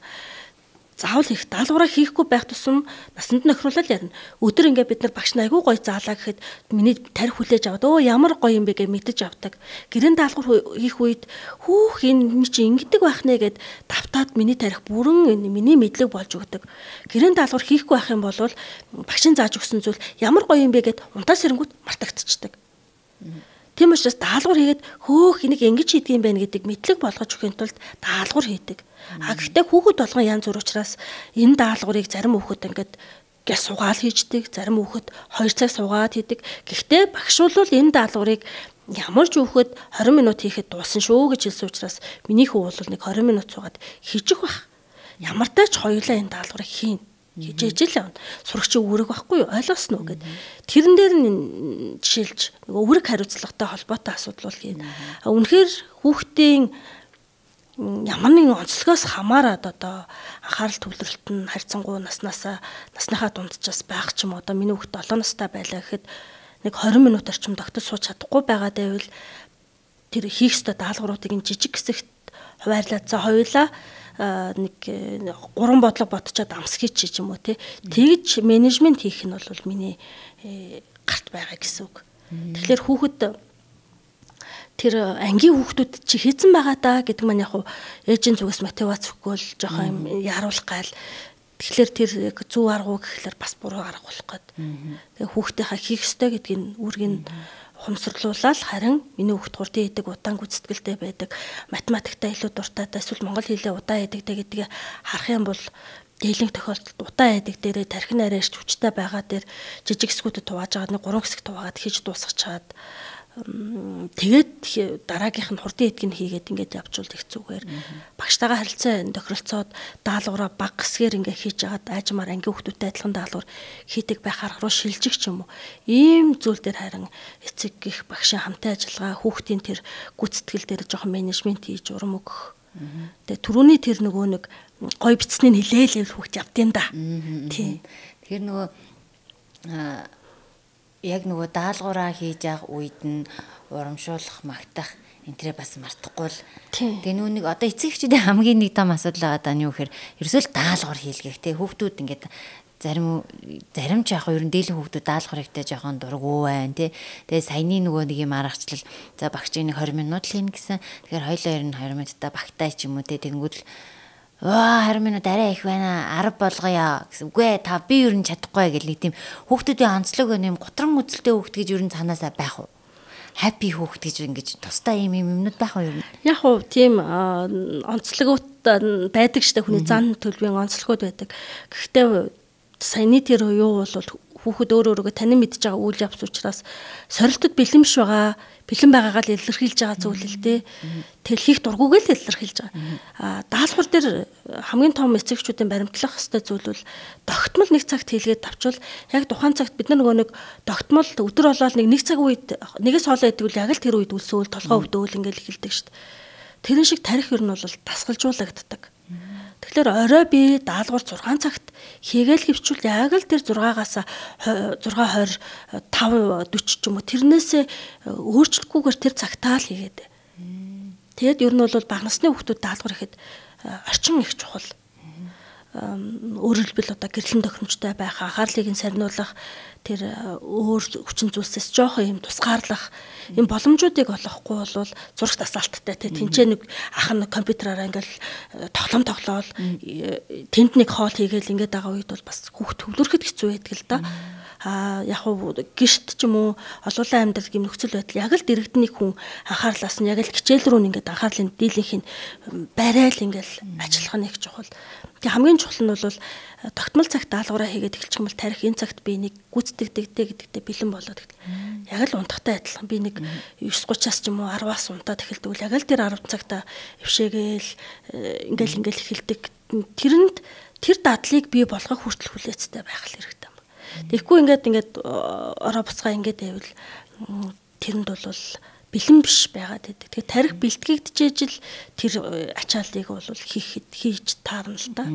Дээр нь түрүүний хэлсэн жижиг хэсгүүдэд хуваах 1-р ангийн хүүхдийг нэг 15 минут орчим суулгачаад сунаалгах ч юм уу нэг ус уух ч юм уу бийцсах ч юм уу ийм боломжийг нь олгоод тарих одоо мэдрэлийн төв нэг зүйл дээр хитрхийн удаан төвлөрөөд ирэх юм бол амар гэдэг тохиолдлыг өгөөд эцэг эхчүүдийн гарах гэдэг алдаа нь суулгаж сургана гэд 1-р ангийн хүүхдийг бүтэн цаг магаар суулгах гэдэг. Тэг хүүхэд хичээгээ сууж болно. Яваанда халшраад байдаг болчдөг. Тэр асуудал даалгавартай холбоотой юм болоо л эхлэнгүүт цутаал. Одоо би нэг фитнес чавь гэж хэлэнгүүт багш намайг өнөөдөр 3 цаг ингээл дэгэлцсэн бол маргааш би тэр фитнес руу явахд хэцүү те. Яг тэрэн шиг. Тэгэхээр хүүхдийг суулгаж сургая л гэж бодож байгаа бол нэг 10-аас 15 минут орчим гүйцэтгэлийн хийлэгчээд тэр үед нь дэмжлэг өгөөд нэг зураас зурх болгоно нөө тэгээ чөө ингэж гэж болохгүй алсаас ажиглаад дэмжлэг өгөөд болж байна. За дараагийнх нь гих мэтчлэнгээр дэмжлэг өгөө яваад нэг 10-15 минут болоод нэг саянах шиг завсарлага аваад тэр мэдрэлийн төвийг нь ээлжлүүлэхгүй нэг хэсэг дээр ачаал авчих юм бол ядарч байгааг сануулаад эхэлнэ. Гацаагүй. Тэгэхээр тийм завсар заавал авч дэмжлэг үзүүлэх нь бас их чухал. Сүүлд нэг таны ярилцлан дээр тэгсэн байсан ш нөгөө хүүхэд заримдаа залхуурч зүгээр сууж тий ингээд юу ч хийхгүй гиюрч ингэж байх эрхтэй боломжтой гэ. Магадгүй эцэг эхчүүд бид нар нөгөө өөрсдөө том хүмүүс болцсон те за энийг хийгээд дараа нь тэрийг хийгээд араас нь энийг хийн гэдэг ийм юмараа хүүхдүүдээс тийм зүйл хүсээд идэггүй. Тий би бас тийм ярилцлага өгж жоохон шүүмжлэлд өртсөн. Яхаараа хүүхдүүдийг залхуур гэдгийг ингээл. Тийм одоо хүссэн одоо бид нар ч нүдэрээ жихээр айрсаараа хамраараа амаараа гэд бүх одоо мэдрэхүүгээрээ мэдээллүүдийг аваад байгаа. Одоо үнэртээ сунралж байна. Ийм үнэр байна. Миний дуртай хурц үнэр байна гэл тархихал тэр чинь боловсруулж шít. Улаан машин, цэнхэр машин тарих тэрийг боловсруулж шít тий. Тэгээ ямар ч зориггүйгээр зүгээр сахилгагүйгуудад бүх үед хүн заавал тэрийг мэдээллийг тэр ирж байгаа тархинд өгж байгаа өгөгдлөөлийг өнөөдрийн үтсэн тэрнтэй холбоотой юм байна гэдэг ингээд эмхэл зэгцэлэх гээд ажил хийх гээд байхгүй болчдөг. Тэгэхээр тарих жоохон юм завсар гарч ээж чөлөө сэтгэлгээ шин санаа гарч ирэх юм боломжууд үүснэ. Тэгэхээр залхууруулаад суулгах гэсэн утгатай биш хаяаж гисэн хүүхдээ одоо жоохон зав гарах юм бол хүүхд утас суралдаа суучж л да. Тэр чинь хүчтэй өдөөлт тархинд өгөөл тэр мэдээллийг чинь одоо тарих ингээд боловсруулад байна шүү дээ. Тэр нүдээр ирж байгаа чихээр ирж байгаа. Тэгэхээр тэрийг нь чултгаа байгаа ядчил зүгээр цонхоор гіврээл хараад явах юм боломжийг нь олгох ч юм уу. Уул толгой дээр авчид гүйлгэх ч юм уу. Ингээд байх боломжийг нь олвол тарих мэдээлэл зөв боловсруулад мэдрэлийн шинэ холбоосуудаа үүсгээд тэр завсар зайгаараа шин санаа бодож олох боломж нь олгогдно. Тийм учраас системчлээ одоо тэтгэрүү одоо тарих судлалын онолуудад хэлдэг 8-аас 9 насны үежилчлэр тарих илүү бүтээмжтэй ажиллаж эхэлнэ гэл. Тэгэхээр тэрнээс өмнө бол хүүхдүүдийг тийм тоглох, уйтгарлах тийм боломжуудыг нь олгох хэрэгцээтэй гэж юу нь бол үздэг. Уйтгарлах гэдэг нь одоо уйдаад байна гэдэг байх уу? Тий, орно тий уйдаад байна гэл. Мэдээж хүүхд уйдаад байна гэд ингээд одоо ч ер нь баг уйдаад байна гэдэг хүүхдэж утсын хорсон үед л гарч ирнэ гэдэг. Утсын хорсон үед л гарч ирнэ. Тэгэхээр тэр үедээ уйдаад байна гэдгэлч тарих ингээд завсаргүй байнга ингээд байцны л илэрхийлнэ шүү дээ. Яг хөө тэр үед нь уйдаад байна гэдэгт ямар нэгэн зүйл хэрэгцээтэй байгааг л илэрхийлж байгаа. Амьд тоглоул их зүгээр тий. Хэдүүлээ нуугдад тоглох уу. Уг нь бол хүүхэд өөрөө их утсанд дурлаад байдаг зүйл юм биш л юм байгаа юм л да. Тэгэд утастай холбоотой яриараа орсных хамгийн болохгүй зүйл бол одоо ингээд хоол идүүлэхийн тулд утас үзүүлэх тухайн одоо даалгавраа хийсний тухайн одоо өөрийнхөө хийстэй зүйлээ хийснийхэн төлөөр шагнал маягаар утас үзүүлэх завгүй байгаагаа далимдуулаад саатуулах зорилгоор утас үзүүлэх маань хүүхдийн дэлгэцэн хамааралтай болоход бас нөлөөлөд байгаа. Эргээд ингээд хоол идэхэд чинь хүүхдийн тэр тарих чинь тэр хоолныхоо үнрийг амтыг нь мэдэржээж тэр мэдээлэл тэр тархинд очоод тэр хоолны дата тэрэнд очих хэвээр үлдэх хэвээр байтал хүчтэй өдөлт өгж байгаа тэр дэлгэц рүү хүүхэд хараад байна гэдэг маань нөгөө хоол нь махан дургу болох, ногоон дургу болохтой бас нөлөөлж байгааг хоол зүйч нар бас хэлж байгаа. Тийм учраас саяны хэлсэн шиг юм нөхцлүүдэд утас үзүүлэхгүй байхыг одоо ер нь бол ээж аав өөрсдөө хүүхдэд аргалах хэрэгтэй. Тэгэхээр утасны зохистой хэрэглээрөө бид нар шилжихийн тулд гэр бүлд баримтлах хамгийн энгийн аргууд гэх юм бол хоолны ширээний ард манай гэр бүл утсаа барихгүй гэх тийм ээ. Тэгэхээр том хүмүүс бүгдээрээ тэрийг эргэлэхгүй болохоор хүүхэд бол тэрэндээ дадаад эхэлж байна. За бям гараг манайх утсаа хинж асаадгүй өдрөө ч юм уу. Нэгэнтээ хүүхдүүд утсанд нэлээд сонирхолтой болцсон л бол тиймэрхүү дүрмүүд бас баримтлах нь хэцүү.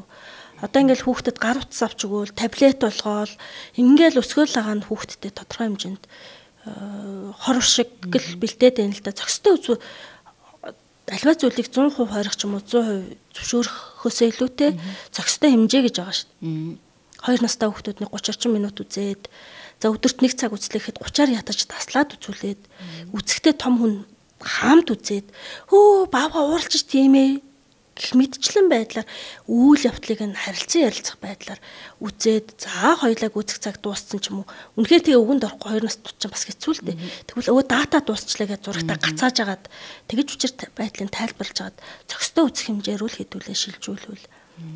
Тэгээ зохистой үзэх утасны хамаарлаас багасхад миний ажигласан зүйл тодорхой ганц нэг хэрэглээд үр дүнд хүрж байгаа зүйл бол машин явахдаа утас үзэхгүй байхыг л ер нь эцэг эхчүүдэд оройлмал санагдаад байгаа. Хүүхдээ одоо цэцэрлэг сургуулиас нь авч аваад бид нар чи хоёр талдаа тодорхой хэмжээнд төвчөрдөг болчиход шүү дээ. Тэгэхээр энэ үед яаж утас үзэхгүй байх боломжтой вэ гэхээр бидний идэвхтэй харилцаа л байгаа. Хөөх энэ хэсэг чинь ингээд хэдийдээ ингээд шаргалтчваа, навчнууд нунчсаж гэдэг ч юм уу. Им яриа өдөөгөөд ингэх тусам хүүхд орчноо анхаарад орчин тойр маань ямар гайхалтай зөндөө ол ажиглах зүйлтэй хүүхд анзаараад эхэлдэг тий. Тэгээ ингээ яриа өдөөгөөд эсвэл өөртөө тулгамдсан эсвэл их сонирхолтой онгой ярих ч юм уу. Ийм сонсголоор хүртэж аваад харилцан амьд харилцаа үүсгэх идэвхтэй боломжийг ээж аваад маань эрэлхийлээд эхлэх юм бол хүүхд заавал машинд ороод утас нэхгүй шүү дээ.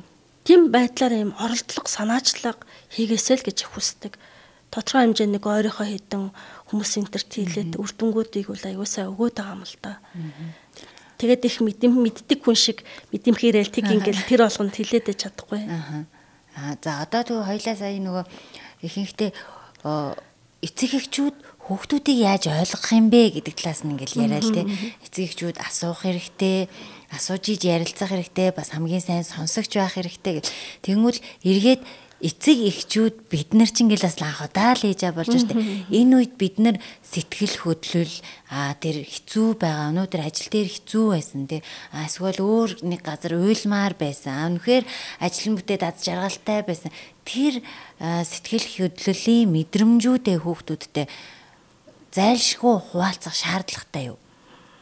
Мэдээж яг насанд нь тохироод миний тэр мэдрэмжийг, миний тэр нөхцөл байдлыг ойлгохгүйдээ ойлгондоо гэсэн баримжаа байгаа шүү дээ бид нарт чинь.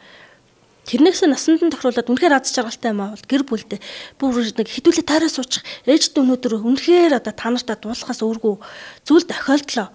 За одоо би хэлэхэд бэлэн боллоо. Тэ ээж нь тушаал дэвшсэн. Ээж нь тушаал дэвшин гэдэг маань дарга болохтой чухал биш. Хичээл зүтгэл гаргаад 5 жил тууштай ажилласныхаа үр дүнд илүү одоо тэ энэ туршлагаа олон хүнд түгээгээрэй гэд надад боломж олгосон. Тэгээ энэ баяртай мэдээг хуваалцж байна гэд тэгэхээр тэр гэр бүлийн гишүүн болгон та бүхэнтэй нөө тоогдож байгаа. Тэгээ ээж нь хамгийн чухал үеийг надтай хуваалцлаа гэдэг мэдрэмжүүдийг хүүхдүүд авч байгаараа их чухал. Хүүхэд тэр асуудлын цаадах учир шалтгааныг тайлж мэдэхгүй насны юмныг бол заавал илэрхийлээд байх шаардлагагүй. Түрүүний нөгөө хүүхдүүдэд нийтлэг тохиолддог хүнтэй муудалцдаг. Тэгээ анги дээр очил хүүхд болгонд муудалцж л байгаа ш. Тийм юмыг л бас хуваалцж болно ш. Тийм. Тэгэхээр хүүхдэд яг тохиолддог зүйл бид нар тохиолдоод бид нар ч гэсэн хүүхдэд ижлэгэн мэдрэмж авдгийг бол хуваалцаж байх нь бусдыг ойлгох тэр эмпати чадвартай байхад нь бас үлгэрлэл болж өгч байдаг. Тэгэхээр хамгийн чухал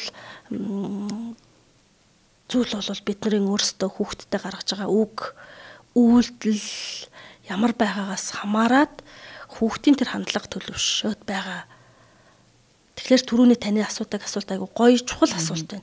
Мэдрэмжүүд авах хэрэгтэй мүү үгүй мүү гэ. Том ингээд тустай хүүхдгээ тустай байдаг юм уу гэдэг товчхоноор бол тий. Тэгэхээр хуваалцах хүүхдээ яг ижлэгэн нөхцөл байдал үүсээд ижлэгэн мэдрэмжүүд авдаг юм яг ижлэгнээр хуваалцах нь хүн бүр нөгөө бид нар хамтдаа нэг гэр бүлийнхэн гэдэг ойлголтыг ч гэсэн өгөөд яг тантай эргээд тэр мэдрэмж аваалцсан шүү дээ. Тий. Тэгжээч нөгөө бас ингээл ээжүүдтэй ярьж хахад надад айгүй их тэгжээсэн байхгүй юу? Ингээл хүүхдүүдтэйгээ найз шиг нь бай гэлээ. Тийм. Энийг бас асаа гэж бодчихсан. Найз шиг нь бай. Тэгжээж хүүхд чинь чамаас нөгөө нуух ингээд юмгүй болоод тэгээд илүү гэрлүүгээ яардаг, илүү гэрсэг. Тэнгүүлээ сургууль дээр болсон бүх зүйлүүдийг ингээд ярилцдаг ингээд байдгиймаа гэл ингээл айгүй хээжүүд тэгж байгаа хгүй. Тэнгүүл ингээд за нөгөө талаас бас ингээ хараад үзэнгүүд л чи аав нь чи ээж нь штэ. Тэгэхээр хэл хязгаар гэж байх ёстой гэл ингийн. Тэгэхээр одоо бид хэд яг юунд байх ёстой юм хүүхдтэйхээ найз нь байх ёстой юм уу эсвэл яг үнэхээр эцэг их нь байх ёстой юм уу? Тийм яг тийм асуудлууд бол явдаг. Найз гэдгийг юу гэж ойлгож авдаг хүмүүсийнхаа хандлагч өөр шүү дээ. Найзыг бий болохоор элен талангүй байдаг, ингээл байдаг. Гэтэл ингээ хүн болгоны найз гэдэг ойлголтыг ойлгосон ойлголт өөр учраас энэ асуудал тийм нөгөө зөв штэ, буруу штэ гэдэг маргаа үсээд байгаа. Тэгэхээр хамгийн чухал нь юу вэ гэхээр ээж аав гэдэг дотроо хэмжээ хязгаар дотроо нээлттэй байх хэрэгтэй. Тэгэхээр болно болохгүйг чиглүүлэх хүн нь бол бид нар тийм ээ. Тэгээд тэрэн дотроо дандаа ингээл зөвлөөл тушаагаад байх бишээ. Одоо өнөөдөр би ингээ гар утсаа хайчжээ өчигдөр юу яаж авч байгаа хайчж гээл тэнгүүт чинь салгалсан энэ чигээл миний найзтайг сонин мэдсэндээ чи өвчнөө мөнгөөр чи тэрийг аваад зэ салгалсан одоо тэгээд уцгүй хэсэгтэй явахгүй юу чи имээгээл миний найз надад ихгүй зү. Гэхдээ миний найз тэгээд байвал ер нь та яах вэ? Тэгэл шууд найзлага байл ш. Юу чи юу болцсон? Яхаараа би чамаар ингээд уцтай явах уцгүй явахаа заалгадгийн ингээл шууд ингээд найз мэдрэмж авна ш. Тэгэхээр тэрийг л хэлээд байгаа л да. Ер нь бол асуудал үүсэх юм бол эцэг их гэдэг өндөрлгөөс харчингуудаач шууд шийтгээл буруутгаал ингэх ёстой юм шиг. Тэгээ энийг болцохоо алтаа гаргалаа уцаач. Хаана яваа хайш чив. Тийм миний хүү өөрөө зүгээр үсттэй тийм ээ. Хаана яснаа санаж гэнэ үү гэд ингээд тэр хүн хүүхдийг ер нь бол уцаа санаа хайсандаа бол санаа зовж байгаа шүү дээ. Тэгээ санаа зовж байгаа тэр ижил мэдрэмжийг нь хуваалцчихад адилхан санаа зовл гэсэн үг. Тэгчгээд дараа нь харин уцаа хоёулаа эндээ хийж авцгаая. Ил карманда хийхгүй. Цүнхнийхээ дотор талд нь хийжээгээ. Тэр нөгөө санаа зовсон мэдрэмжийг нь эхлээд хуваалцсныхаа дараагаар ээж аавын үүрэг орж ирж байна одоо. Дотор карманд нь хийжээ. Зөв. Ойлголоо. Ер нь ялгааг нь ойлгосноо. Тэгэхээр хэмжээ хязгаар дотроо чөлөөтэй. Тэгэхээр тэр нээлттэй байна. Тэр нь тэр хүүхдэд үүсээд байгаа мэдрэмжийг нь ижлэгнээр хувааж аваад шууд ингээд дээрээс нь пулматор шүрчгүйгээр хувааж аваад хүүхэд ингээд ээжсэн ажилтан хатаа санаа зовж ин гэдгээр мэдрэх үедээ тайвширна шүү дээ. Хантай байгаа мэдрэмжийг авах юм байна. Тэр мэдрэмжийг өгмөр юм байна тий. Одоо ингээл та бүхэн намайг ингээл подкастт очноор урьдчаал гоцроод ирчлээдээ гэж яарал гүйжсэн чинь би та бүхэнд би ч гэсэн очиж амжаагүй байна оо гэл тэгвэл та яах вэ? Тайвширна шүү. Тэр шиг хүн ер нь бол сэтгэл санаа тайвширна гэдэг нь ижил төстэй мэдрэмжтэй гэдгээ мэдрэх үед л тайвширна. Тэгэхээр хүүхдтэй ижил санаа бодолтой байгаа. Тайвшруулсныхан дараа 50 тарих мэдээллийг боловсруулна шүү дээ. Зөв боловсруулна. Тийм учраас тайвширсныхан араас одоо минь нөхөд цаашдаа уцаа дотор талтай. Гэхдээ ээж аав нь санхүүгийн боломж одоо байхгүй учраас 14 хоногт утас авч өгөхгүй нэ шүү. Заа юу. Тэр чинь уул нь түрүүн одоо чи хэсэгтээ утасгүй яв. Ээж аав хоёр нь 14 хоногт санхүүгийн боломжгүй учраас утас авч өгч чадахгүй нэ шүү. Уул нь утга нь адилхан. Гэтэ хэлж байгаа хэлбэр нь өөр. Тэгэхээр яг найз шиг бай гэдэг юм маань тэрийг л хэлээд байгаа. Тэгээд ээж аав шиг бай гэдэг нь дараагийн зөвлөмжөө зөвлөх. Тэгээд насан турсан хүмүүс чинь тархиных нь урд хэсэг нь илүү их одоо хөгжсөн, тийм ээ бүрэн бүрэлдсэн эрсдлийг тооцоолох, төлөвлөх тэр хэсгүүд нь идэвхтэй ажиллаж байгаа. Хүүхдүүд бол тэр чинь хөгжиж яваа үеийн учраас кармандаа уцаа хийгээд явчихвал хулгайч авчиндаа гэдэг дуршлага юу байхгүй байгаа байхгүй юу. Тэгэл алдаа гаргаж байгаа юм загнаад би одоо яах вэ нэгэнтэй тийм ээ. За тэгээд манай подкастын ерөнхий вэнд итгэгчийн сүүн хүчлийн амьд бактери ашигтай бактери бүхий сүүн хүчлийн ундаа гэд хамтран ажиллаж байгаа. Тэгээд хоёлаа ярилцсангаа эндээсээ уугаад тэгээд бас миний нэг асууя гэжсэн нэг асуулт байгаа да. Нөгөө харьцангуй нөгөө залуухан төрсөн гэж тэгжсэн ш. Залуухан төрсөн хүүхэд хүмүүжил тэгээд одоо нөгөө нэг ачаага ингээ өсөж байгаа хүүхэд хүмүүжил энэ хоёрын хооронд хэр зааг байгаа вэ? Тэгээ нөгөө тэр үед бид нэр хүүхдүүдээ яг одоогийн шиг хүмүүжүүлдэггүй байсан. Одоо бол бид нар хит анхаарч хүмүүжүүлдэг. Энэ хоёрт зөв буруу байгаа юу? Тий. Хүүхэн өсгөх ачиг өсгөх хоёрох асар ялгаатай. Тийм учраас би хүүхдээ өсгөж аваа залуу ээж авдаг айгүй их ойлгох хичээдэг ойлгодог л доо. Юу юуг шүмжлэл буруутгахаас илүүтэй. Бас л алдах боломжтой байхгүй. Асар ялгаатай.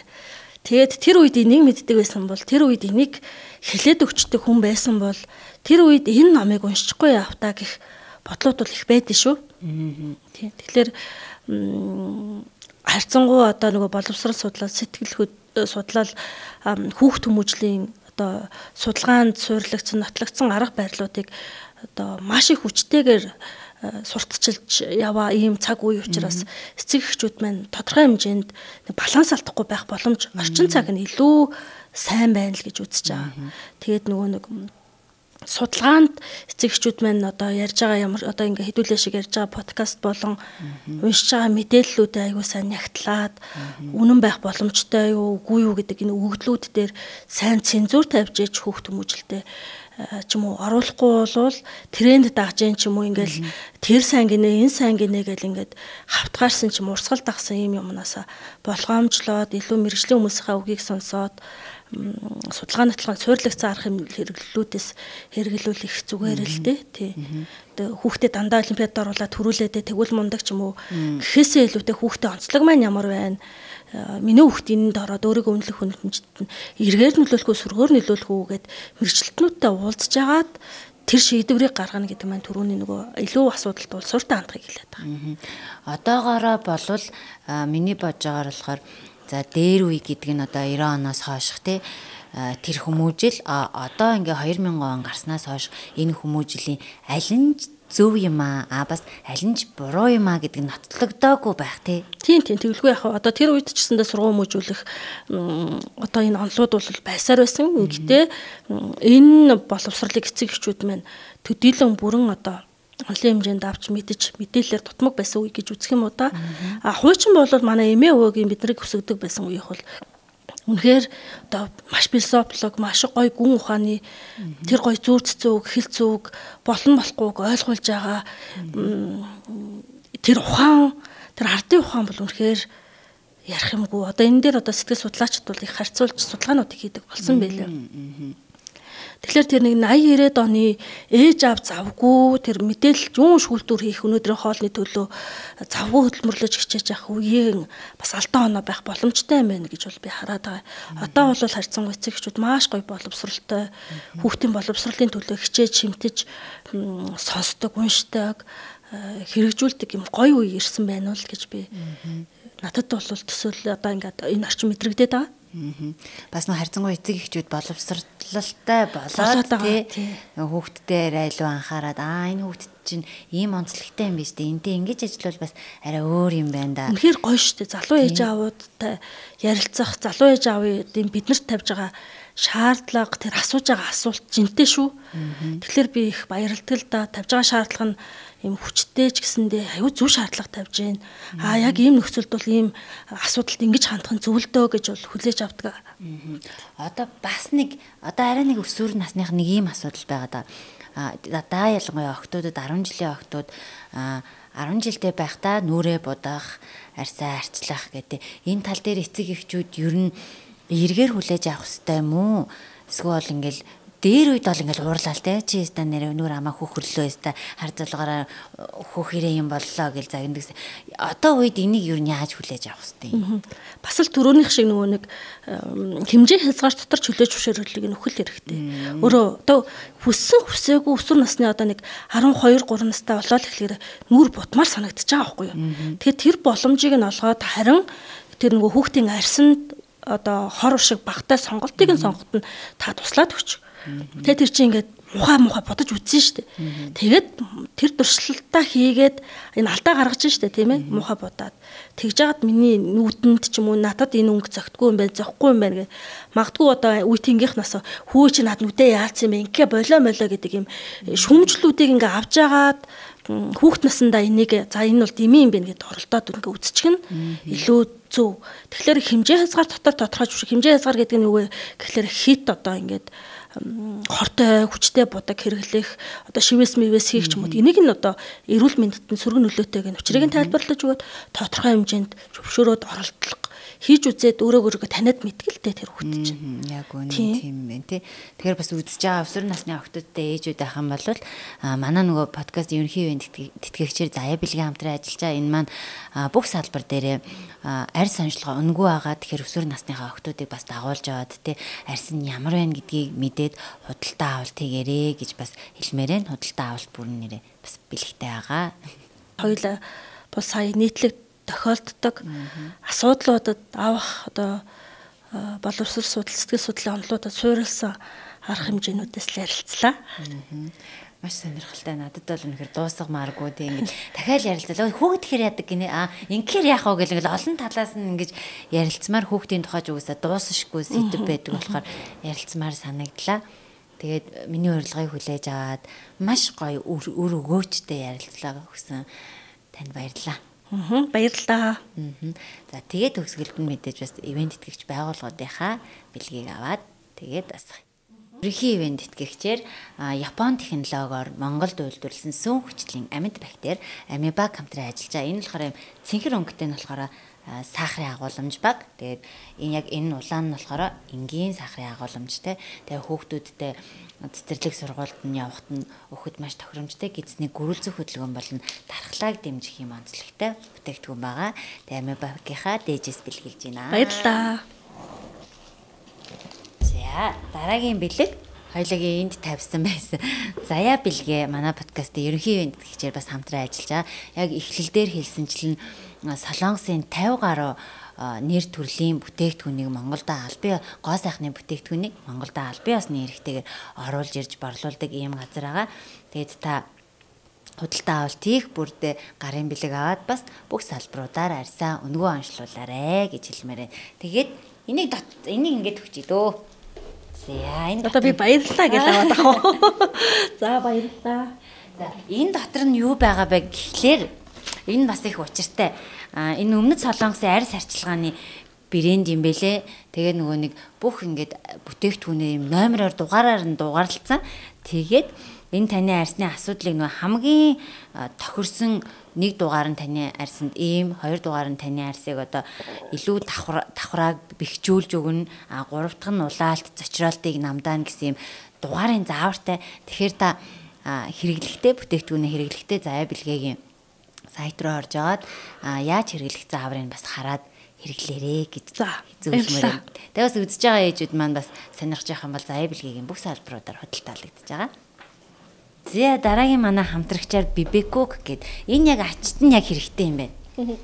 Яг нөгөө нэг юм хахгүй аманд ороод уусдаг тийм сахарын агуулмж хамгийн багтаа юм жүүснүүд тэгээ юм роллернууд байгаа. Тэгээ та ачтаа өгөөрэй. За баярлалаа. Баярлалаа дээ. Тийм байна. За тэгээ төгсгөлд нь манай GoFlower гэдэг цэцгийн дэлгүүр хамтран ажиллаж байгаа. Тэгээд манай зочноор ирсэн бүх ээжүүдтэй зориулж энэхүү цэцгийн баглааг боодог. Тэгээд яарсан, сандарсан, цэцэг хэрэгтэй болсон үедээ GoFlower-ыг сонгоорой гэж хэлмээр байна. Таны баяртай жаргалтай бүх үеуд чинь хамт байх болно. За тэгээ энэ цэцгийг бэлгэлж байна. Зөндөө бэлэг авчлаа ш. За тэгээд урилгын маань хүлээж аваад хүрэлцэн ирж сонсож байгаа ээжүүдэд маань ч гэсэн маш гоё өр өгөөчтэй. Бид нар ч анх удаа ээжүүд болж байгаа учраас хүүхдийнхээ ааш аяыг болохгүй яаж харилцахаа мэдхгүй яаж дагааг нь бүр ойлгохгүй өдрүүд маш их байдаг. Тэгэхээр эндээс зарим асуултуудынхаа шийдвэрийг олсон байхаа гэж бодож байна. Тэгээд подкастаа хамт байсан ээжүүдэд бас маш их баярлалаа. Дараагийн дугаараар уулзлаа. Түр баяртай. Баяртай.